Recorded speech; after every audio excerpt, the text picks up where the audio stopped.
Welcome, everyone, to my third panel in a row. It is going to be a crazy day here on Color World Live. Russell is joining us from the West Coast. And then coming up after we're done with Russell will be the Darling and the Franks event. We've got Brittany Lauda, Matt Shipman, Bryson Bogus, Bryson of which I will have a food war with later on this month at the end of the month. So, Russell, do you ever do your own audiobooks? Do you ever do audiobooks? Yes, I do audiobooks for my nonfiction, and I speak them. I have tried to do audiobooks before. They have always fallen apart. I have through either the narrator or the partner who just have never been able to find one that works. And with the fact that you no longer get the money for giving out, Amazon no longer pays the 200 credits, it makes it even harder to justify doing audiobooks. But it's hard because audiobooks are one of the best ways to make sure your ads are successful. So I don't know how to balance them. I also personally don't like audiobooks. So it's hard for me to hear a narrator and be like, that's a good narrator, because I don't like audiobooks in general. Yeah. It's funny. Rachel said the same exact thing. It was really me pushing that. I started out as the executive producer, really just in name only. I put the pieces together, and then I became more of the producer. And then on Loom World, I became one of the two directors. And then in Shadow World, I will be the executive producer, most likely the producer, most likely the director, as I become familiar with the process. I think if we hadn't have done it the way that we did, where she's like, I will not listen to my own work, where a guy reads women's voices, and I'm not interested in a woman reading guys' voices. And so Jeremy, who voices Lucy in Fairy Tale, she tried to buy the book several times and kept coming by the booth. And we're living in an RV with our kids. And when we ran out of books, we had to it was like shooting an arrow. So we're like, okay, what city are we going to be in 3 weeks? Okay, if we order from Create Space, it'll take them this long. And so we would they'd be waiting for us, but we'd be out for a couple of shows because we had a limited place to put things in an RV. And she kept coming by, and then I was like, I'm going to pull the guest list up. And I pulled the guest list up, and I was like, oh my gosh, this chick is famous. So I started watching anime, and the rest is kind of the story of Color World. So if you ever get to the point, Russell, where because every time I hear you come on, I'm like, why aren't you a narrator? Why aren't you a reader? Have you ever submitted yourself to be on the ACX platform as a narrator? I mean, I read my own audiobooks for my nonfiction work, but I don't do it for my fiction work, because my main characters are women. Oh. And in first person. Yeah. And I've gotten very good at cutting things out that I don't like doing. I'm not there. I refuse to chase a couple of extra dollars because I know how much extra time it takes. So it's very hard for me to do the prints or the bookmarks or the other pieces of work, because I just don't care. And so I would rather take all of that energy and all of that effort and push it through to the one thing that I really do care about than to cut it off. I'm even considering not shutting down the Complete Creative, but just doing less work on it, because while I care about it as an output for the creative knowledge that I have consumed, and I don't care about it in the fact of growing it or putting the effort into it that needs to. Right. It needs. Right. And I learned long ago that the success comes from where you put the effort. Mm-hmm. And so I'm putting it all so much into books and novels and not even to really the publishing, but my own personal brand and all of that stuff, that is where I'm having success and pushing stuff forward, and where most importantly, I'm willing to put the effort without getting as much gain as I am in other places. So I find myself, the more I go into my career, like doing less and less stuff. Yes. And like less projects, less universes, just less stuff, so I can push even harder on those things. I feel like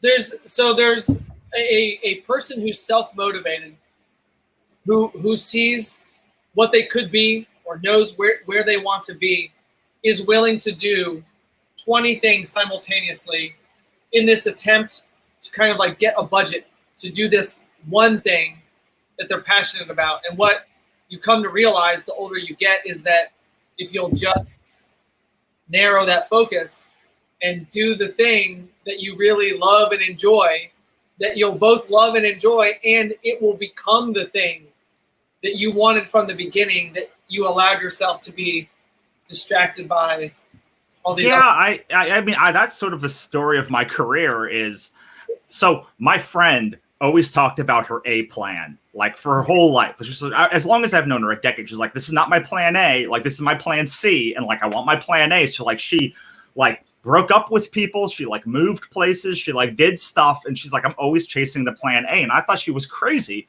until like, I don't know, 3 or 4 years ago, where like she got everything she wanted. Like it took her way longer than she thought, but like she always was like, I'm still young. Like I can still get my plan A. I can get my plan A. And meanwhile, I was doing my plan like J and my plan like Q and like all of these other plans.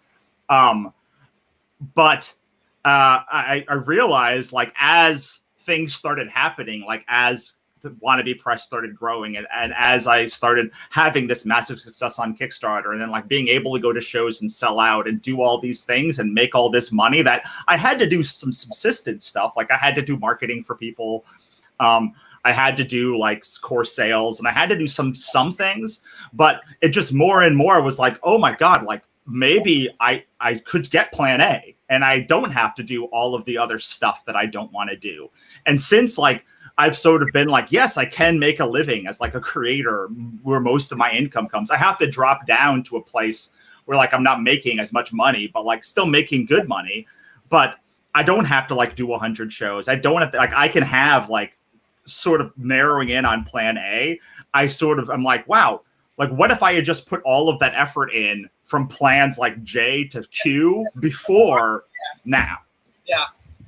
No, it's so hard, because when you're younger, you think everybody that's talking to you is like, they don't get me. They don't know what I'm capable of.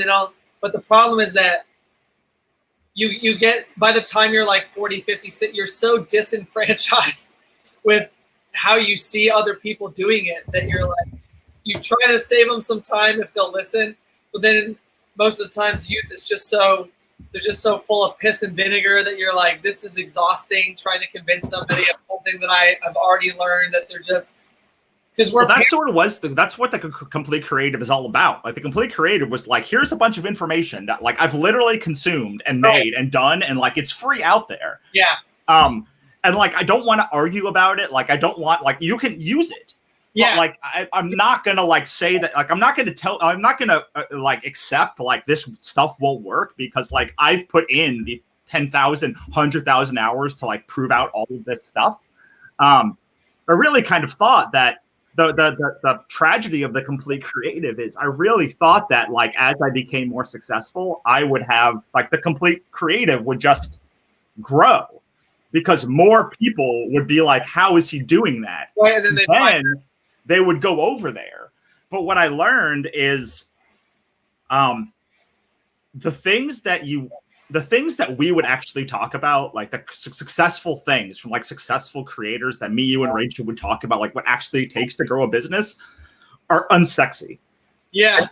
They are like grueling and like not fun. Yeah. And the advice is hard to take in. And most people, 99.9% of people, don't want that advice. They say they want it, but what they really want is the Gary Vee advice, the hustle hard, do this, do that, and like these 3 things, and just if you push hard enough, you're gonna make it. Yeah. And like that's the stuff that carries. But more and more as I get older, I am very wary of advice that carries, because advice that carries is almost always bad advice. Yeah. Like good advice generally comes from very boring processes and very boring things, and like study and research and effort at the right pieces. And I don't read a lot of nonfiction anymore, except for like history and like social science and like we were talking about that. But like I don't deal with like business books anymore, because I just the successful ones. I've either found that a book has to have been successful for like 10 or 30 or 40 years because they probably has something in there, or it has to have been a book that like just wasn't very popular, and suddenly I'm reading it and I'm like, of course, because this asks people to work hard and they don't want to. Right? I mean, there's all these tricks that do cut down time, but they're tricks that only work if you're already putting in significant effort. Right. Yeah. I was part of the oil boom in North Dakota. I went out there. It was hilarious. That like they were in such desperate need that anytime somebody that was out in Williston, North Dakota would get on a camera, they'd be like, please come here and help us. We're all awake 24 hours a day working. We need you to come out here. And I was like, well, I can work hard. I'm young and on fire, and I won't. And I used to not sleep from Thursday morning to Sunday after church because I would work at the Caterpillar dealership during the day, and then I would go be the night auditor at night. And I was writing for thestreet.com. I was giving people advice on picking stocks in the middle of the night while I was checking in entire crews of Schlumberger and Halliburton that were staying. Like every motel was completely booked, either by Halliburton, Schlumberger, Baker Hughes, like the biggest names in the business. And so I would just stay awake and then send money home back to North Carolina for Rachel to fix up the house, to get it to a point. We almost sold it, and then we just decided to rent it. And then she, like, I had to live in a single wide trailer with 3 other dudes because there just wasn't a place to live. It was just the craziest thing I'd ever been a part of. And the brute strength and ignorance is like, it's the oil field way. It's like, if we just try harder, we'll accomplish it. Like we might break a scraper or a dozer or maybe a motor grader, but we'll get it done. And there are mechanics to fix anything we break. And so I kind of like, that became my mentality, that these things that I had been trying to do my whole life, I was like sleeping at night and like, well, if you just try harder, and that became like the brute strength and ignorance became the motivation to like, I'll fix it on the back end. Like I can be the mechanic. And so that's sort of what the beginning of my career was like. But I started to understand that like that hustle first Gary Vee and mentality is like horrible advice. Like what you need is intentional effort that you know where you're pushing on. And then you can look for people. And one of the best questions I get asked all the time when people ask me about my book or The Complete Creative is like, so are you the kind of person that like is making money on this book? Then that's your career, or are you someone who's doing it? And I can always say like, I'm doing it, which means my advice is going to be good, but hard. Yeah.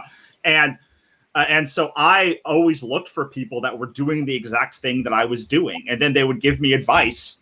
Yeah. And I'd be like, I started doing shows, and my friend was like, well, how you really get ahead in shows is like, you work hard, but you do panels, and you do as many panels as you can do. And like that separates you ahead. And I started being like, oh, so what it is about is separating yourself from other people at every stage. And so like you're one of one. And so that advice led me to like do a ton of shows, because people were like, well, now I can do a ton of shows and like do panels at those shows. And now I can actually, instead of just sitting at a table the whole time for years, never getting ahead, the panels get me into like with the programming director who gets me in with the showrunner and who gets me to be guested at the show and all of these things. Like I am now going to a show, but instead of doing one thing, I'm doing 7 things. And that's when shows became really, really valuable to me, because it wasn't just about breaking even or making mortgage. It was also about like making this connection, getting in the program guide, getting backlinks to my website, like getting authority, all of that stuff. Yep. And so the more like and I still work hard. Like I'm still working, 12 hours a day, probably, although it doesn't feel like work. And then someone was like, you really do not break through as an author usually for 20 books. And I was like, all right, so here's what I need to do then. And like people kept saying it. Like it wasn't just one successful author. It was dozens. It was like every successful author that I had met. Some of them broke through before 20, but most of them were like, you really need a body of work that people can get behind. And so my life then for the last, since 2017 really has been about going from like a few books to like a ton of books in one genre and really a ton of books in one series. And what they were really saying was you need to have a series with 1 million words in it, a signature series that you can keep driving ads to. Yeah. And I was like, okay, so that becomes doing a signature series. It becomes like, okay, so I need to figure out like what the signature series is going to be. And it might take me 20 books to get to that signature series, but then I have to like write the 1 million words in that series. And that is when like things start really being successful for you. And so my career is about like finding that advice that like everybody is saying, but nobody wants to do. And then doing that hard advice and cutting out all of the BS advice so that I can like focus on that one thing. And I mean, I think there's if you love prints and like you love like the metallic bookmarks, or you love like doing the merch, or you love doing audiobooks, then you should do like that stuff too, as long as you understand that like that is its own business. Oh, for sure. Like this all stuff of becoming an audiobook narrator, like you have to grow that from scratch, and you then have to take effort away from writing the books to do this other thing. And this other thing might become more successful than the books, and then it becomes an unwieldy beast in and of itself. And you have to be okay with that. And I have never, frankly, it's stupid that I don't put more time, effort, and energy into the complete creative, because I sell one course there and I make $500 to $1,000.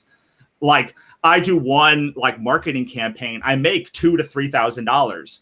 So like I should be putting all of my effort in there, but like I just like it's not plan A, and so I have it sort of there, and I'm willing to subsist on like giving it 5 to 10% effort. But like there's no shock that it doesn't grow because I'm literally not doing anything for it.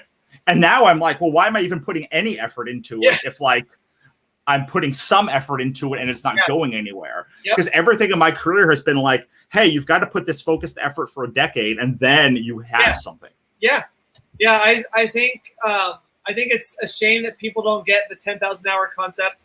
I think that folks should really, really, really kind of do the math. And like, we'll talk with somebody and like, let's just do the math. Okay.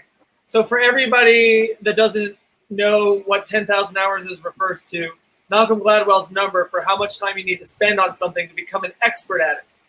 And what Russell's talking about, going and doing panels and being part of the programming and being part of the convention, not a physical space located on the show floor. That's fine to have that. But to be the expert, you must be placed in front of a group of people and then told to the crowd, this person right there in the glasses with the beard is an expert.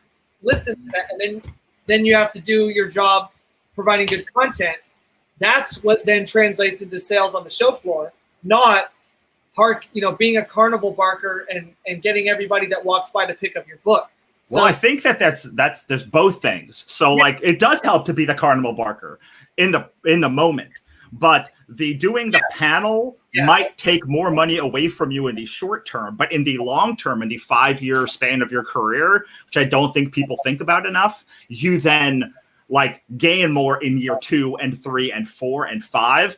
And a lot of doing marketing is telling somebody now that you're cool, so that in 5 years they buy your stuff. And then if you do that a lot in year 1 and then more in year 2, it like builds on each other over like the years. And it becomes So, people talk about like the difference between sales and marketing. And I had this like sort of epiphany like a couple months ago, where sales is the carnival barking. It is the direct relation of money from you now. Yes. Yeah. And like there is some marketing when it comes to sales, but marketing is about lowering the cost of how much it costs to make that sale. Yes. And so marketing is hard to judge, because if you are cutting the cost from $50 to $20, all you're seeing is the $20. Yeah. And that it has become easier. And so again, when you're doing a big sales push, marketing is a part of it. Like by doing the carnival barking, you get like little gains. But the big gains are when you are in front of 200, 300, 400 people, when you're coming to like this live Color World thing and you're just being seen on everyone's plate. That is when you're like, well, I got to check this guy out. Like I've been to 4 panels that he's been on. Like I've seen him on the show floor and then I've been in a panel and I really like him. And like, being on that panel or being in this conversation is like, you cut it from like $50 maybe to acquire that person to nothing. And then it stays at nothing. So if you suddenly have a bunch of people who are like, I say the word mindlessly buying, but I don't mean in like the dumb or stupid way. I mean, they know your work is so good that they don't have to think about it. So they can just come and buy. And if if it doesn't take any energy to occupy that brain space for somebody, like your job then is so much easier. So it's a combination of doing the sales, doing the marketing, and having the great product. Man, we're not really talking about comics at all, but we'll get there. So speaking of, that you just made my life the easiest segue ever. What came first for you, being in the world of comics or writing novels? Being in the world of comics. Being in the world of comics came directly from my time on movies and TV. And I was introduced to comics. And then comics led to me starting Ichabod and Katrina. And then while I was doing Ichabod and Katrina, I decided that I needed to have some more content for like people to like for Hollywood, basically. Yeah. And so I took a couple products that had been optioned, and I took those, and that's the first 2 books that I actually did, or books that have already been optioned or tossed around Hollywood for a while. Do you have a medium that you like as far as storytelling goes? Do you prefer one medium over the other? I mean, my heart is in comics. Like that's the number one like thing that like I love, the collaboration between a writer and an artist. And like, but there is something about novel fans that, because in every novel's in every reader's head, they are constructing their own story. Like there is active participation in every person who reads your novels. And so the experience of talking to somebody who connected with a novel is quite a bit different than someone who's connected with a comic, because you're doing a lot of the work for them. You're showing them the image, you're showing them, you're guiding them. There's still some work in between the gutter that like they say a comic's really made in the gutter, and so the gutter is between 2 panels of a comic. The human brain has to connect those together. So there is some effort to do that stuff, but the beauty of comics is me and you can read a comic and have the same experience. And we can talk about our love for that experience, our love for the art, our love for the stuff, and be coming from the same place. With novels, really, it's so hard because everybody is having a different experience. And it's not just, oh, I like the art, so I'll probably like the story if it's good. It's, do I like first person? Do I like third person? Do I like how this person writes? Do I like this story? Do I like these characters? There's so many questions that you have to answer to have like a yes to like someone really loving the novel. And there's so much less stuff. But what I like about comics is you are then dictating like the experience more. And you're like, you're so much more like, this is the experience I want you to have. I pick this artist. I'm the writer. I am writing every panel that you want. And so if you enjoy it, you're enjoying the experience that I had more curation into than just writing the words and squiggles. Yeah. Now, do you pick your artists all the time, or is there somebody that you work with that will match you with somebody? How do you get to the art stage of your story? I have been matched with an artist once or twice. you 98% of the time I am picking the artist, and it's usually one of about 5 artists. I think I've worked with less than 10 artists in my life. Okay. As far as art goes. Yeah. And I just keep using them. Again, Eric Lervold's one of them. Yeah, I'm going to bring him up. Nick Torres is another one. Angela Odling is another one. Okay. Matt Childers, I've done a couple of books with. Eric Young, and then Renzo Podesta, and Bruno Chirlou, and Juan Frigeri. And there's colorists and letterers and inkers on top of that that are also artists, and they deserve their due as well, and letterers and such. But most of my books are lettered, inked, colored, and penciled by the same person. Okay. I feel like I want to listen to this episode now, because I've been working with Eric for 5 years, and I totally this title totally gets, I know 100%.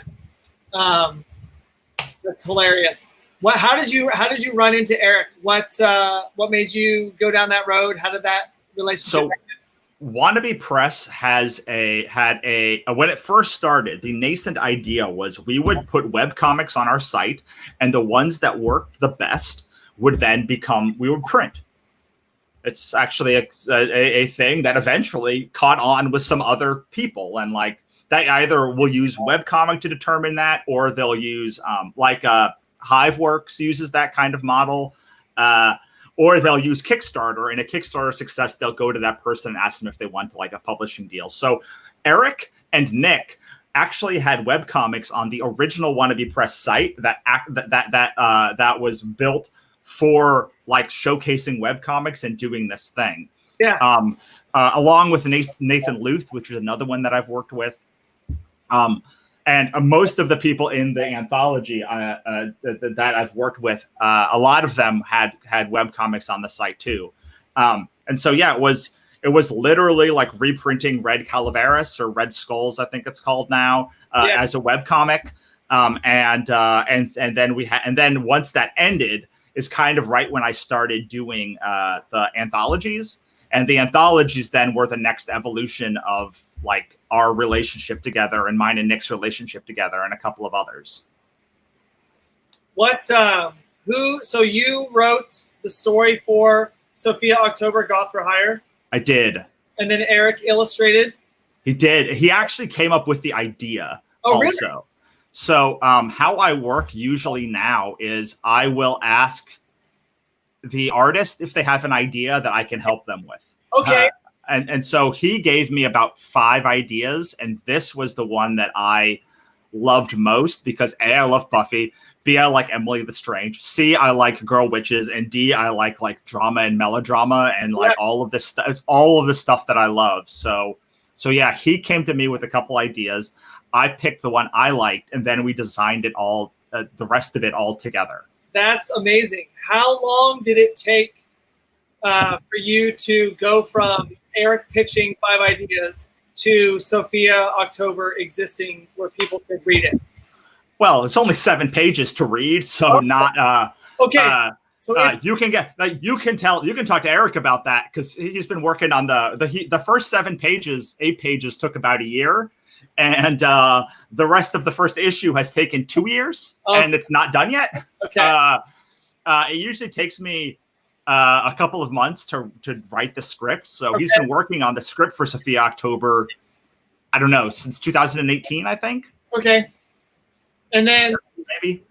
Do you charge a page rate? How do you determine how much you're going to charge for that, to take that idea and write? And then I don't charge my friends to do that stuff. We just own the project together, and then I try to. We have a page rate. So I say whatever happens from this, you will get the first X amount of dollars from it. I will get the Y amount of dollars, the second Y amount, and then we will split any profit 50-50 after that. Okay. So it could be $100, $150, whatever the page rate is for them. Yeah. And that's how I've kind of always worked, except for the anthologies. because with the anthologies, there's so little money. I'm just like, you take all the money, just take all of it. When I'm working with somebody, and if I'm publishing the book, then I don't take any money because I make my money as the publisher. Okay. So tell me about your move into anthologies. I definitely, from looking at you on the internet, you definitely get the idea of like Cthulhu is hard to spell, monsters and other scary stuff. Like, tell me how did this come to be? Where did the anthology idea? You definitely love putting things in hardcover. Well, hardcover it costs an additional about 80 cents, and you can charge $10 for it. Okay. So, I mean, if you go to the right printer, it's like increasing your profit margin by 50% or more. Okay. Yeah. So I went to the anthology. I didn't know I was going to do hardcover. The only reason I like hardcover worked is like hardcover literally saved my company. Okay. So in 2016, we were spending $2 and making $1. And I told Karen, I was like we're going to go out of business in like 6 months. And I had only been in business for like less than a year. And I was like, we can't keep. And so I'd met my friend Mike Kennedy a couple of years before, and he told me about hardcover. And then my other friend Walter Osley told me about the specific printer that he used. And I looked into it, and they're the printer I've printed all of my hardcovers with, basically. And so I took Katrina Hates the Dead and Ichabod Jones Monster Hunter Volume 1, and I spent pretty much every dollar I had ever made from Wannabe Press at that time, like every dollar left over. And I did a big hardcover run, like 2,000 of one and 1,000 of the other, 2,000 of Katrina and 1,000 of Ichabod. And they came in October. And that is the moment that I started spending $1 and making $2, like literally flipped from there. So hardcover has been my sort of modus operandi. Hardcover also does this thing where it makes you seem more successful and like a higher end creator just by having the hardcover book. Like just by having it, you're like, oh, you're legit because nobody else has this kind of book. And I printed on art gloss paper and everything, so it feels and looks like an art book. Yeah. So that's why we went to hardcover. How I got into anthologies was comics are very expensive. And I'd been releasing novels and they were not going very well. And so I needed something to fill the gap of like my production schedule. And I also at the same time had this list of hundreds of friends that I would never work with. Like I said, I've been doing this a decade and I've worked with less than a dozen artists, like on my own personal projects. Yeah. So I was like, I'm never going to work with all these people. So I was like, well, if I did an anthology, then I would be able to work with all these people, and I'd be able to like do this thing that people have been asking me for. So my first book was Ichabod Jones Monster Hunter. Katrina Hates the Dead was more successful, but then I had a string of failures. My Father Didn't Kill Himself, Can't Stop Tooting, a Love Story, and Sorry for Existing were all like failures. And when I went back to ask people about it, they said, what do you want? And they said, we want monsters and we want comics. Like, that's what we want from you. Just shut up and we'll make that and we'll do it. Yeah. So I was like, okay, I can do this. So I hired a cover artist. I got a bunch of my friends together, and we all sort of like made this thing. And I was like, I had been doing shows and such and having success, and so people kind of wanted to work with me. So I was able to like get a good group of people for that first book. Yeah.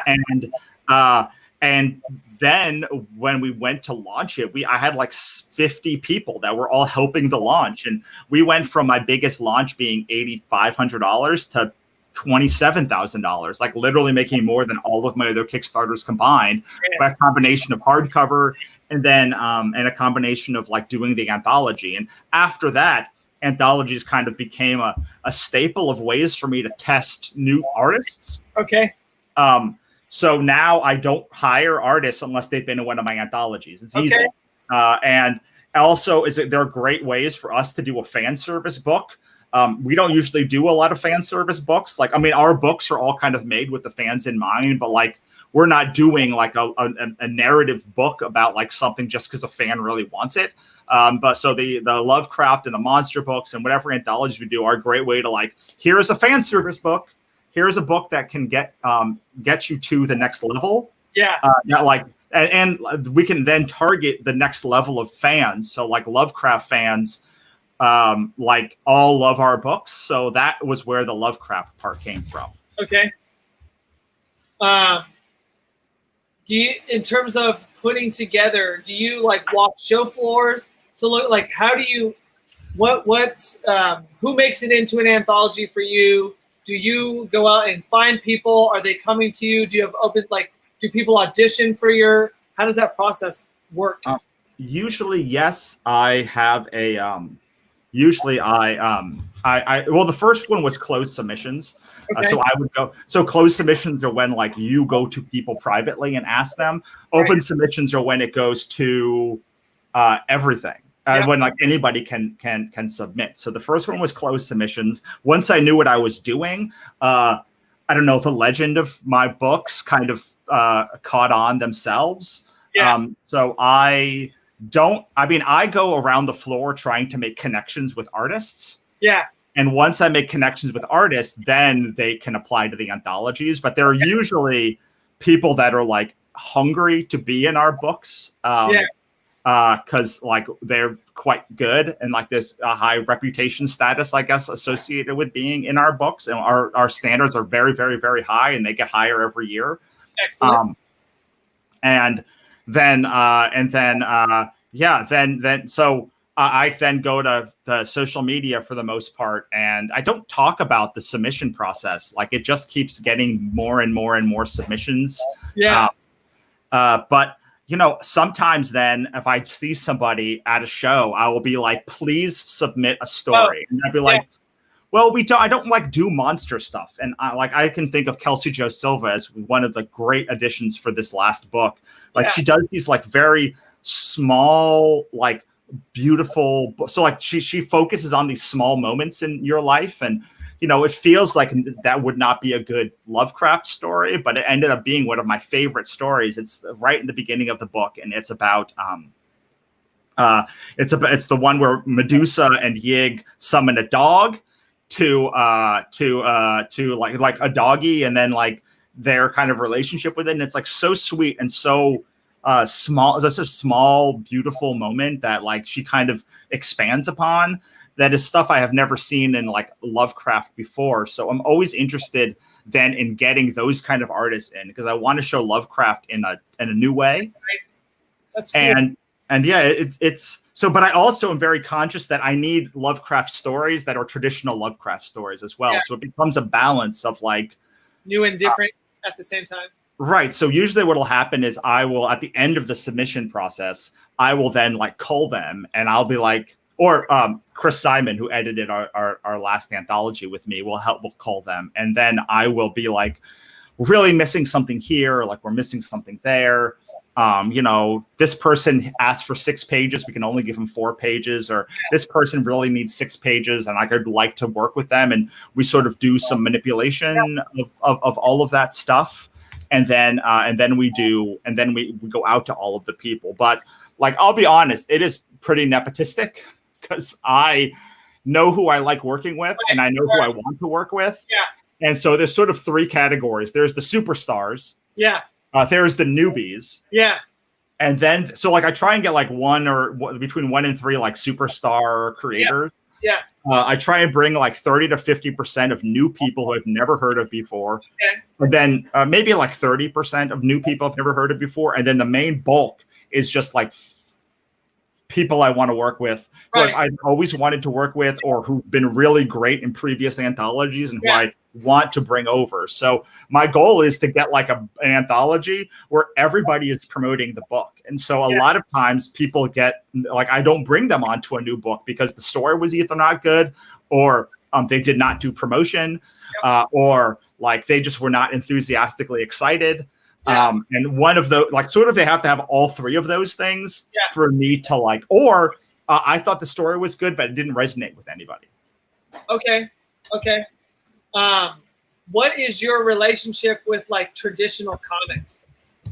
You have a very like, there's some spaces that you want to operate in, but I've seen you do lots of panels and things like that on the industry and like, what is your relationship with the Supermans and the Batmans and the Wonder Womans and the like? How does that work? How do those guys see you, and then how do you see them? I don't know how they see me, honestly. I don't know if they see me at all. Like Really? I am unclear of how traditional publishing sees me. I think that they see me as a thorn in their side because I am constantly calling out shitty contracts and shitty companies, and I think part of the reason why I don't get a lot of work for like any other company is I am always just shitting on their contracts and like them as and like their practices because I don't like them. Like I don't understand why like we can't have like a company a contract that does not screw over a creator or company. Now, I just had this big discussion. It's maybe like a month or two ago on my on the Complete Creative, where I posted about this specific thing about publishing contracts and how I hate them. Yeah. And like it's things like that like I think creators appreciate and publishers hate. And so they are often like, I'm not going to work with that guy. Like he hates publishing, and I don't hate publishing. I just don't understand why the default is we can't make money unless we screw over a creator. Like I just don't understand. Yeah.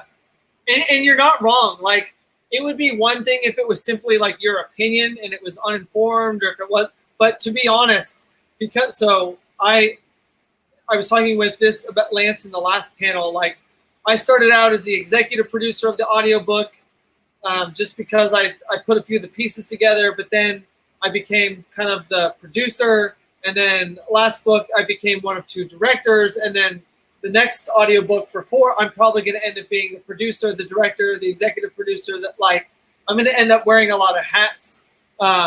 And when we spend all this time and all this money, it's a small car. I always joke and tell people it's a Toyota Prius to put together an audiobook. Like that's how much you're going to pay between sound engineer, editor, director, producer, the talent. Like they're getting paid on a PFH basis. And some, depending on how big the part is, sometimes they'll charge you the whole PFH for the book. They're like, oh, your book is this much? Great. My rate is this, regardless if I'm your main character or not. If you want to add me to this book, you're going to pay me on out of 19 hours, even though I may be only in the book for 6 hours.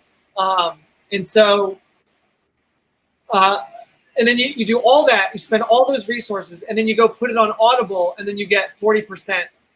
If you agree to be exclusive, they're gonna make more than you, and you did all the work, and you paid all the money, and so it's like it's weeks, months, years before you break even on projects. So here is my biggest problem with publishers of any type is publishers, whenever I talk to them, they always make it a big point to tell you that like they have to take a lot because of the risk that they are taking. And I admit they are taking risk, but what they always discount is the creator's risk in making it. Like I come to them with a book like Ichabod Jones Monster Hunter, let's say, and I'm like, I spent $50,000. Like you can say that like you are taking all of the risk, but like that is untrue. I paid flat out for the whole book to be made. Then I went and sold that book, and I took 5 years of my life to do it. And so I am not saying that I should be awarded like all of the risk, but I am saying that like you should really at least respect that I took at least as much risk as you did getting it to this point. Yeah. And I really don't think that like publishers are willing to do that. Like they're like, I want to get back all of the money for my print costs before I ever give you a dime. And I'm like, no, it's not.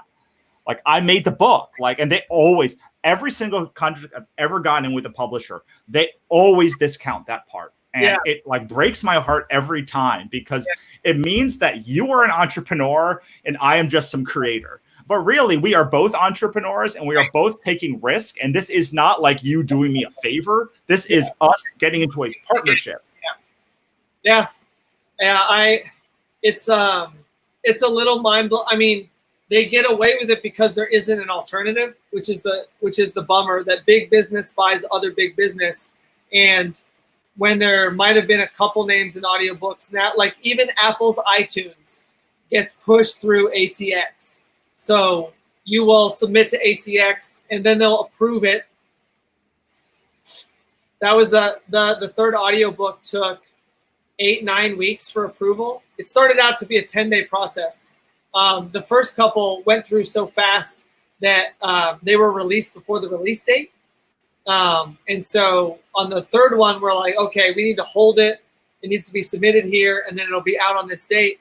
And then we got to the point where we were having fans just blast them on social media, just hound ACX and Audible, and then start calling the number. I was just giving out the customer service number, being like, hey, this book was announced. Why isn't it out?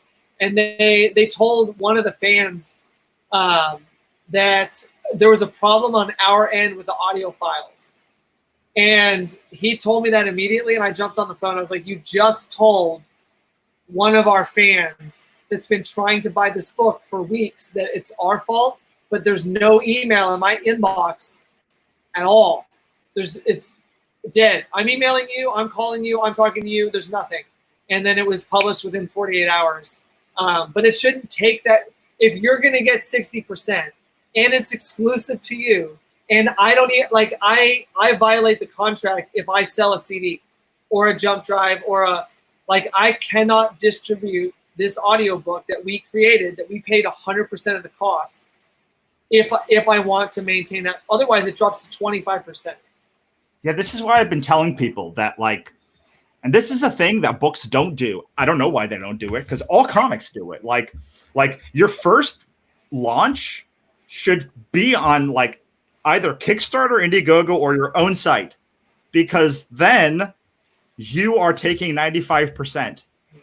And then you are going to recoup from your biggest fans the most amount of money. It might not pay for the whole thing, but you at least for instance, we just did a Kickstarter for our summer slate of books, 4 books. We raised $9,500 from 276 people. That's not a lot of people, but it's a lot of money. Yeah. And on top of that, it paid for all of the production of the books, the awesome. Printing, the shipping of the books, the whole thing. And then, and now I can go into the production on Amazon or wherever, and I'm net neutral. And I don't know why more people don't do this, because all of comics works this way. All of comics starts on Kickstarter or Indiegogo. They are trying to raise money to finalize the production and the printing, and then they put the book either on convention tables or on Indie Planet or Comixology or Amazon or wherever else they're going to put the book. But their goal is to break even on the production costs before they ever involve Amazon or Indiegogo. And the reason why they're able to do that, and comics able to do that successfully, is because if you do it on your own site, you get 100% minus whatever the cost is. But if you do it on Amazon, on Kickstarter or Indiegogo, you still get 95% plus the same transaction fee. So they're only taking 5%. And yes, you then have to distribute those books, but an ebook, if I'm selling it for $5, I make $4.50. If I do a slate of 4 ebooks, I'm making $20 minus $9. I'm making $18. Whereas on Amazon for those same books, I'd be making $1, $2, maybe, depending on where you price it. Right, exactly. And it allows me to do bundles. It allows me to add prints or whatever stuff at the high end tiers to get rid of all of the stock. It is ludicrous that more good authors don't use this as their distribution strategy, because you then, once you distribute the books, you then can take it off of Kickstarter and then you can be exclusive to Amazon or whatever other thing you're doing. So you get the ability to, and I learned this from a friend of mine who said what she does is she puts her books on either Patreon or she puts them wide for 2 weeks on every platform, and then she puts them on Amazon, takes them down everywhere else, and then it's only available on Amazon. And she's able to then take her diehard fans, give them the book, have them read the book, and like basically pay to be beta readers, get a bunch of reviews at the beginning, and then she can launch it clean on KU, and now she can take all of that money, recoup her production costs, and pay them and use the rest of it as marketing money. So she's not down $3,000 on day one. She's up $1,000. Yeah, that's sick. No, I really appreciate. I hope everybody that's paying attention. I mean, I always tell people, how do you in our family, I over and over again to my kids, like, how do you keep a secret, right? You tell everyone because no one will do it. You put it in a book. Oh, sure, yeah. Right? Like, I mean, I can't believe that like the low level of hits that my website Complete Creative gets compared to how many people bombard me with questions all of the time. Right. So like we're at minute 51 on the podcast or the interview, and we've just now given everybody, like, you're gonna have to go to 51 minutes in this episode right now to be able to find the thing that will change. It's going to change us forever. I can tell you, and I appreciate it, Russell. I've been excited to get a chance to.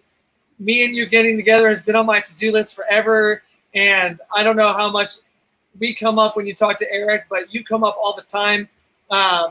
Partly me asking questions or picking Eric's brain or talking to stuff, but I appreciate you spending these panels with us so that we could pick your brain, because you have the experience of doing it. Right. Yeah, absolutely. I mean, I'm happy to do it. I mean, I do, like, I've been, every time we do a show, I'd be like, oh, Color World's here. I'm going to come back and do it. And like, maybe we'll get lunch this time. And maybe like, so this has been great. Yeah. And can I answer, before we get out of here, can we answer Rob's question? All right. So Rob said, this is fascinating and sounds like great advice. Should you start with hardcover or build to that? Here is the thing with hardcover. I can tell you that I had the books out for about a year and I knew they were good sellers. The difference was that I was not making enough money on them.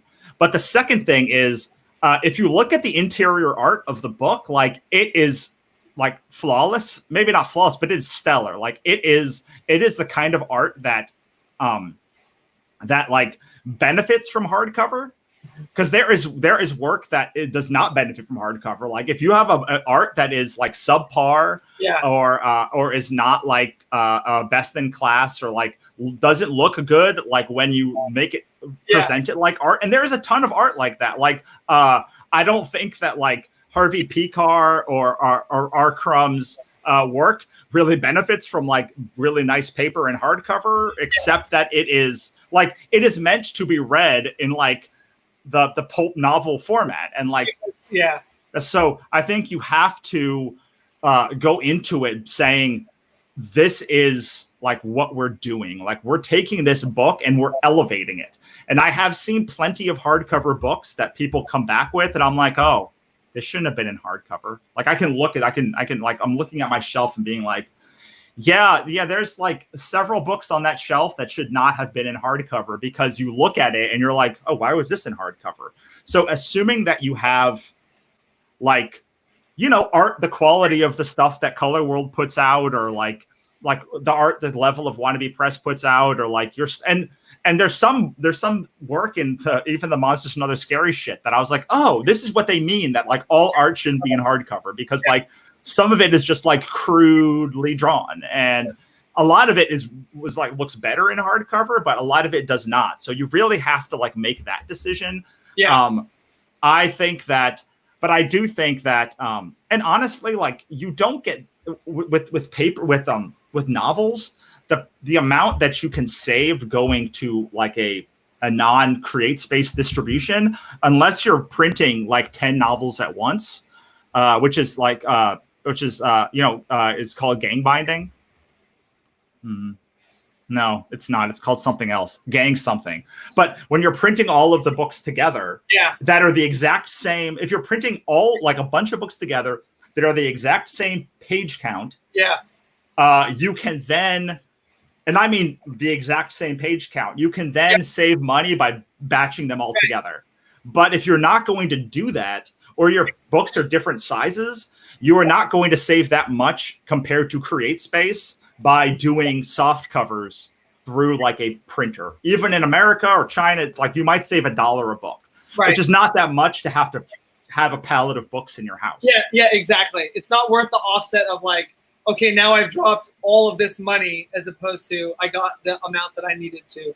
Right, okay. And you do have to, the difference is hardcover would be like if you go overseas, like $1 more a book, and you can then sell that for $5 to $10 more. So at scale, like if you're only going to sell 100 copies of a book, or you don't know if a series is going to work or it's not going to sell, the thing that I like to do with hardcovers is sell them for 30 and then like give like a 2-for-1 discount. So like you're really getting them for $20, which is how much I would sell a paperback for. But like more importantly, Rob, the fact that people do their soft covers for $10 like on Amazon is ridiculous. Like $20 is easily a price point that you should be willing to pay for a paperback book. And if you do that, then when you go to events, you can sell those paperbacks for $20. If you're going to events when you're selling the paperbacks for $10, you'll die. Like you have to have it at $20 or maybe $15 at the lowest. Yes. Anyway, so that's my advice for that. No, I appreciate it. I have got to bounce to the next portion of the day. Russell, dude, thank you so much for your time. And when the zombie apocalypse is over, let's have some lunch, man. Absolutely. Make sure to head over to russnohelty.com and sign up for my mailing list. Have a great day, everyone. Take it easy, you guys. All right, bye. All right, bye.